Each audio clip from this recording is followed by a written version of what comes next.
Hello दोस्तों, star classes में आप सभी का स्वागत है। जैसा कि आप जान रहे होंगे कि हम लोग द्विघात समीकरणों वाले चैप्टर को कंप्लीट कर रहे थे, जिनमें कुछ टाइप छूटा हुआ था उसको हम कंप्लीट करने वाले हैं। जिनमें हम लोग पिछले वीडियो में टाइप 1 से लेकर के टाइप 10 तक के क्वेश्चन यानी टाइप 10 तक के क्वेश्चन कर चुके थे। आज हम लोग इस वीडियो में टाइप 11 की बात करेंगे और टाइप 12 की बात करेंगे, और इन्हीं दो टाइप के साथ हम क्या करेंगे, इस चैप्टर का समापन करेंगे। तो चलिए हम टाइप 11 का क्वेश्चन नंबर जो पहला होगा, अर्थात क्वेश्चन नंबर 24 के नाम से, लेकिन टाइप 11 का पहला क्वेश्चन है। क्वेश्चन की श्रृंखलाओं में देखा जाए तो द्विघात समीकरण का यह क्वेश्चन नंबर 24 होगा, लेकिन टाइप के हिसाब से देखा जाए तो टाइप 11 का यह क्वेश्चन नंबर पहला होगा। क्या क्वेश्चन है हम आपको सुनाते हैं और आप भी अपने मोबाइल स्क्रीन पर प्रश्नों को देख सकते हैं। ठीक है, कह रहा है एक आयताकार मैदान का जो विकर्ण है वह छोटी भुजा से 60 मीटर अधिक लंबा है। यदि उसकी बड़ी भुजा छोटी भुजा से 30 मीटर अधिक हो तो उस मैदान का परिमाप ज्ञात कीजिए। हमारे पास एक ऐसा आयताकार मैदान है, चलिए बना लेते हैं। प्यारा सा आयताकार मैदान बना लें। नाम देना चाहें तो आप दे दीजिए A, B, C और ये D है। आयताकार है तो सामने की जो भुजाएं होंगी आमने सामने की वो बराबर होगी। कह रहा है कि उसका यह मान लीजिए विकर्ण है। ठीक है, अब कह रहा है कि आयताकार मैदान का जो विकर्ण है छोटी भुजा से, मान लीजिए छोटी भुजा यह है, ये मान लो छोटी भुजा है, ये छोटी भुजा है, मान लीजिए इसकी भुजा मान लीजिए x है। तो जो छोटा यानी विकर्ण जो है ये विकर्ण है आपका, तो विकर्ण कह रहा छोटी भुजा से कितना अधिक है, तो विकर्ण जो छोटी भुजा से कह रहा है 60 मीटर अधिक है, अर्थात छोटी भुजा x है तो इससे 60 मीटर अधिक है, तो यानी x + 60 ये मीटर में है, यह भी आपका मीटर में है। ठीक, और क्या कह रहा है, यदि उसकी बड़ी भुजा छोटी भुजा से 30 मीटर अधिक हो, तो बड़ी भुजा यह मान लें, क्योंकि इसकी अपेक्षा तो बड़ी है। लंबाई हमेशा क्या होती है, चौड़ाई से बड़ा होता है। तो जो बड़ी भुजा है वह कह रहा है छोटी भुजा से 30 मीटर अधिक है, यानी x प्लस क्या लिखेंगे 30, ये लिख देंगे मीटर। अब क्या करें, पाइथागोरस प्रमेय लगा दें, क्योंकि यह क्या होगा, लिख देंगे हम समकोण त्रिभुज ABC में पाइथागोरस प्रमेय से, पाइथागोरस प्रमेय से क्या जानते हैं कि कर्ण का स्क्वायर बराबर होता है लंब का स्क्वायर धन आधार का स्क्वायर। कर्ण इस समय क्या है, x + 60 ही है। लंब कौन है, x का स्क्वायर है। आधार कौन है, x + 30 का होल स्क्वायर है। अब हम इसको क्या करते हैं, मोबाइल को साइड में रखते हैं और क्वेश्चन को सॉल्व करते हैं। चलिए इसको तोड़ दिया जाए। +b के होल स्क्वायर पे क्या होगा, a का स्क्वायर होगा, b का स्क्वायर होगा, +2 एक जगह x है, b के जगह 60, यहाँ भी x स्क्वायर लिख देंगे, और यहाँ a + b के होल स्क्वायर पे a स्क्वायर होगा, b का स्क्वायर होगा, +2 एक जगह x, b के जगह 30, x का स्क्वायर कर देंगे। 60 का स्क्वायर किया जाए कितना आएगा, 6 × 36 इतना होगा, और गुणा कर देंगे तो 120 x होगा। यहाँ x स्क्वायर लिखेंगे, x का यहाँ भी स्क्वायर होगा, 30 का स्क्वायर करेंगे 900 होगा, 30 दूना 60 x होगा, यह इससे कट जाएगा। ठीक है, यहाँ जो मिला है पहले इसको लिख लीजिए, यहाँ हो जाएगा 120 x बराबर होगा x स्क्वायर प्लस 900 + 60 x। एक काम किया जाए, यहाँ शून्य कर लीजिए, इसको सबको ट्रांसफ़र करिए। तो जैसे यह इधर जाएगा तो 900 में से यह घट जाएगा तो कितना हो जाएगा, -2700 हो जाएगा, क्योंकि यह इधर जाके घट जाएगा। तो यानी 900 में से 3600 घटाएँ, अर्थात 3600 में से आप 900 घटाइए, ये 0 0 और 16 से 9 7 यानी 2700 होगा। और ये इधर घट जाएगा, 60x में से 120x जाएगा तो माइनस हो जाएगा 60x। या मैं लिखना चाहूँ तो ऐसे लिख सकता हूँ, x स्क्वायर माइनस 60x और -2700 बराबर 0। और मैं क्या करूँ, इसको सॉल्व करूँ तो उससे पहले हम क्या करें, इसको थोड़ा सा डिलीट कर दें, हटा दें, इरेज कर दें। अब क्या करेंगे, हम इस 2700 का 1 में गुणा करेंगे ऐसे, और गुणा करने के बाद जो वैल्यू आएगा 2700 ही आएगा। अब इसका ऐसा 2 फैक्टर बनाइए जिसको गुणा कर दिया जाए 2700 आ जाए, जोड़ दें या घटा दें तो ये बीच वाला अर्थात 60 ही आ जाए। तो मैं क्या करूं, 90 में 30 कर सकता हूं, सही है, यानी 90 माइनस 30 कर दूं तो 60 होगा, और 90 में 30 का गुणा कर दूंगा 2700 हो जाएगा। ठीक है, चलिए अब इसको फास्ट हम करते हैं, अपने हिसाब से सॉल्व कर लीजिएगा। 90x हो जाएगा प्लस हो जाएगा 30x माइनस 2700 बराबर 0। तो एक ब्रैकेट में x माइनस 90 आएगा और एक ब्रैकेट में x प्लस 30 आएगा। आप अपने हिसाब से कॉमन करके कर लीजिएगा। तो यहाँ जो x का वैल्यू आएगा वह 90 आएगा। क्या आएगा, 90 आएगा, क्योंकि यहाँ से यह वैल्यू निकालेंगे पक्षांतर करते समय ऋणात्मक हो जाएगा। तो यहाँ भुजा क्या होगा, ऋणात्मक नहीं लिया जाएगा, क्यों, ठीक है, इसलिए। और हमसे पूछा क्या है, इसलिए जो लंबाई होगा आयत की जो लंबाई होगा, आयतकार मैदान की जो लंबाई होगा वो लंबाई कितना होगा। ये देखिए x का मान 90 रखूँ तो 90 में 30 जोड़ूंगा तो 120 हो जाएगा मीटर। और चौड़ाई की बात करें तो x का मान यानी 90 मीटर। अब प्रश्न में क्या कहा है, परिमाप की बात हो रहा, तो परिमाप हम जानते हैं 2 गुणे लंबाई धन चौड़ाई होता है। लंबाई 120 है, चौड़ाई 90 मीटर है। जोड़ दिया जाए 0 होगा, 9 2 11 होगा, यहाँ 2 अर्थात कितना हो जाएगा 210 होगा। गुणा कर दिया जाए 2 1 कम 2 2 दूना 4, ये हो जाएगा आपका परिमाप है। तो यह हमारा टाइप 11 का क्वेश्चन नंबर 24 कंप्लीट होता है। का हम क्वेश्चन नंबर 25 करते हैं। कह रहा है कि एक आयताकार पार्क की जो लंबाई है चौड़ाई से 8 मीटर अधिक है। मैंने बताया था जब भी तुलनात्मक प्रश्न पूछे जाएं तो कैसे सॉल्व करते हैं। तुलना किससे किया जा रहा है, पहले वह मानिए, फिर आप बैक जाइए। बैक कह रहा एक आयताकार पार्क की जो लंबाई है, लंबाई की बात हो रही है, चौड़ाई से 8 मीटर अधिक है। चौड़ाई से ना, तो चौड़ाई मान लीजिए, माना कि आयताकार जो पार्क की जो लंबाई जो है चौड़ाई से, तो चौड़ाई जो आयताकार पार्क की जो चौड़ाई है वह 100 मीटर है। तो लंबाई क्या होगी, वो कह रहा उससे 8 मीटर अधिक है, तो हो गया x प्लस 8 मीटर। हमेशा याद है जिससे तुलना किया जाए पहले वो मानिए। कह रहा लंबाई चौड़ाई से, तो चौड़ाई 100, तो लंबाई कह रहा उससे 8 अधिक यानी x प्लस 8 हो जाएगा। अब कह रहा है यदि पार्क का क्षेत्रफल 240 मीटर स्क्वायर है तो पार्क की लंबाई और चौड़ाई याद कीजिए। लिखेंगे चूंकि आयताकार पार्क की जो क्षेत्रफल है वह कितनी है, वो 240 मीटर स्क्वायर है, यही दिया हुआ है।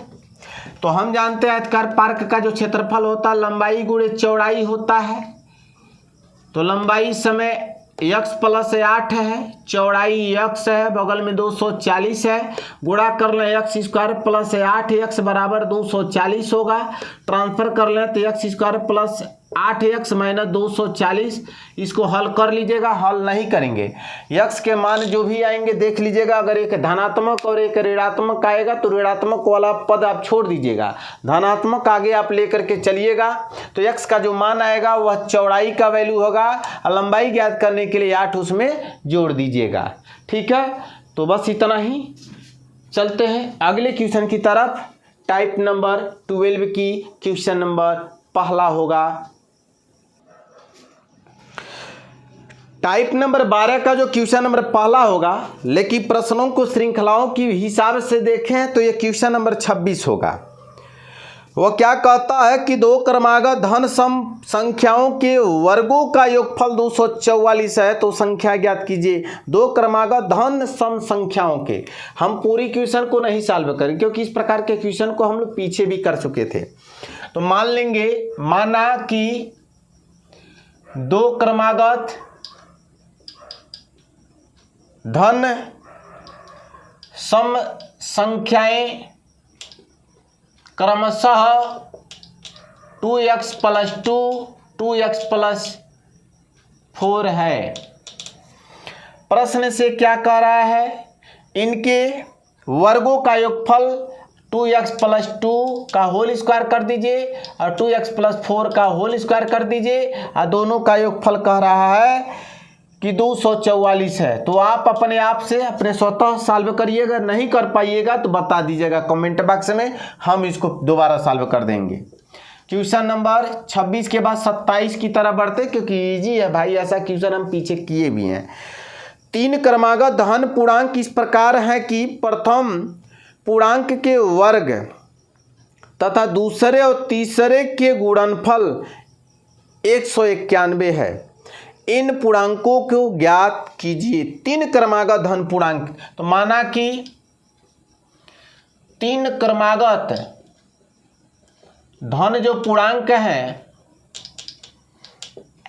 x + 1 x + 2 है, या क्रमशः लिख लीजिएगा, क्रमशः कितना है x + 1 x + 2, अगर 4 कहता तो x + 3, 5 कहता x + 4, ठीक है। अब प्रश्न से क्या कह रहा है कि प्रथम पूर्णांक का वर्ग, प्रथम पूर्णांक क्या है x, यानी इसका वर्ग जो है दूसरे और तीसरे के गुणनफल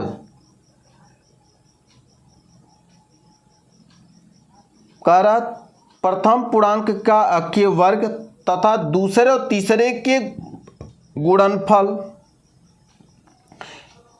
191 है।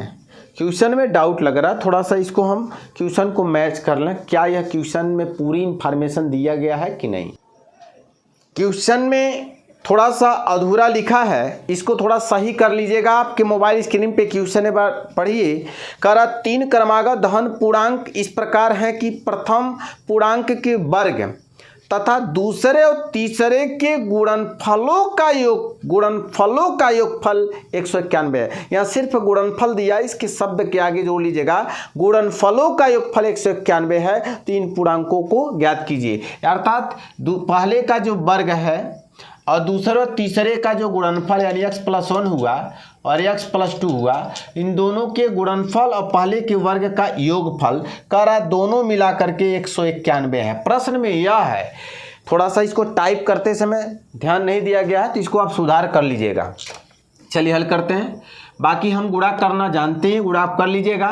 x² + 3x + 2 आएगा, बगल में 191 होगा, ये दोनों जुड़ जाएगा, 2x² होगा + 3x होगा, ये घटा लीजिए तो 191 - 2 होगा, 2x² प्लस हो जाएगा 3x और घटाया जाए 11 में से 2 जाएगा 9 होगा, बचेगा कितना, यहाँ 8 है, यहाँ 1 हो जाएगा, 2x² होगा + 3x होगा -189 होगा, ठीक है। अब इसको अपने हिसाब से सॉल्व कर लीजिएगा। x के मान जो आएंगे, हो सकता है एक धनात्मक का है और एक ऋणात्मक का है, तो धनात्मक आप ले करके आगे बढ़िएगा, ऋणात्मक वाला पोर्शन को आप क्या करिएगा, छोड़ दीजिएगा, ठीक है। तो फैक्टर आप निकाल लीजिएगा। इस फैक्टर अगर बनाना चाहें तो ये क्या 21 और 18 का फैक्टर बन सकता है, चेक कर लीजिएगा क्या यह सही है कि नहीं है। तो 21 और 18 का फैक्टर बन सकता है। ये गुणा करके हम जैसे हल करते हैं वैसे कर लेंगे, 21 - 18 कर लेंगे, x - 189 बगल में 0, हल करने आता ही होगा तो आप हल कर लीजिएगा। थोड़ा सा हम हिंट दे दिए ताकि आप क्वेश्चन को सॉल्व कर सकें, नहीं तो खोजने में बड़ा समय लग जाता है आप लोगों को। तो आपका टाइप 12 भी हमारा कंप्लीट होता है। तो चलिए चलते हैं आगे, हम चलते हैं हम लोग आगे क्वेश्चन नंबर 28 की तरफ। क्वेश्चन नंबर 28 आपके मोबाइल स्क्रीन पे नज़र आ रहा होगा कि 2 संख्याओं का अंतर 2 है और उनके वर्गों का योगफल जो है वो 34 है, तो वह संख्याएं ज्ञात कीजिए। तो चलिए इसको कैसे सॉल्व करेंगे। तो मान लेंगे, माना कि जो पहली जो संख्या है वह x है और जो दूसरी जो संख्या है वह मान ले y है। प्रश्न से कह रहा है ऐसे न मानिए, ऐसे भी लग सकता है। चलो भाई सॉल्व कर दे जब लिख ही दिए हैं तो। कह रहा है प्रथम शर्त से कि इनका अंतर यानी x माइनस वाई कर दिया जाए तो अंतर 2 होगा, और तथा कह रहा है वर्गों का योगफल की बात करें यानी x और y के वर्ग यानी x स्क्वायर वाई स्क्वायर होगा, इनका योगफल की बात करें तो कह रहा 34 है। तो कह रहा उन संख्याओं को ज्ञात कीजिए। तो भाई इसको आप लगा सकते हैं, कैसे लगाएंगे?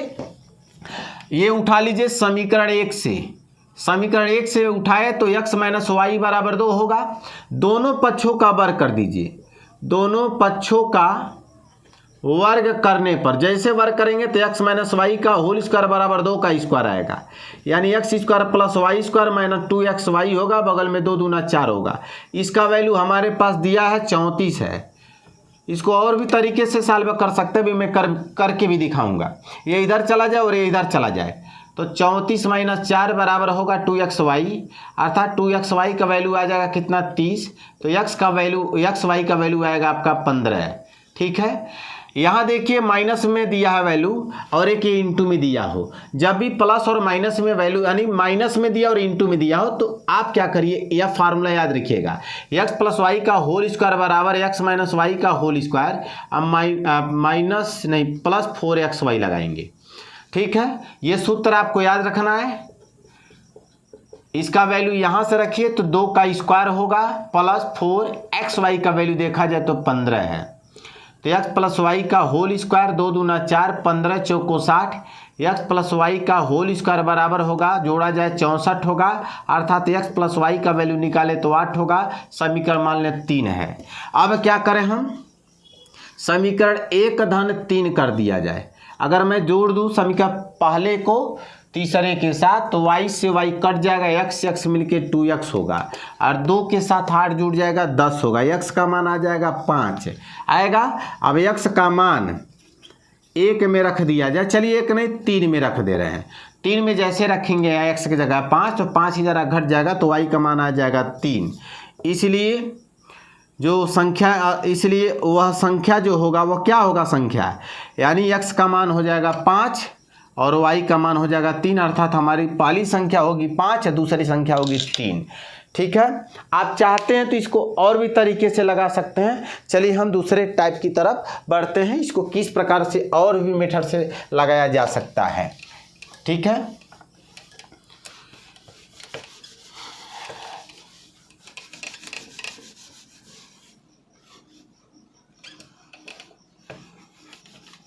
तो हम कैसे सॉल्व करेंगे, माना कि एक संख्या मान लें, एक जो संख्या है वह x मान लें, और प्रश्न से कह रहा है मान लीजिए पहली जो संख्या है, पहली संख्या माइनस दूसरी संख्या जो है दोनों का अंतर x है। तो अगर मान ली पहली संख्या x माने हैं तो दूसरी जो संख्या होगी वो कितनी होगी, तो इसको इधर कर दे, इसको इधर कर दे, अर्थात जो दूसरी संख्या होगी वो कितनी होगी, x माइनस 2 होगी। तो ध्यान से समझिएगा, अगर पहली संख्या x माने और दोनों संख्याओं का अंतर करा, दो संख्याओं का अंतर क्या कह रहा है, 2 है।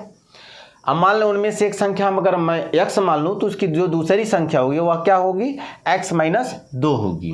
ठीक है, अब प्रश्न से यह भी कह रहा है, अगला शर्त दिया है कि दोनों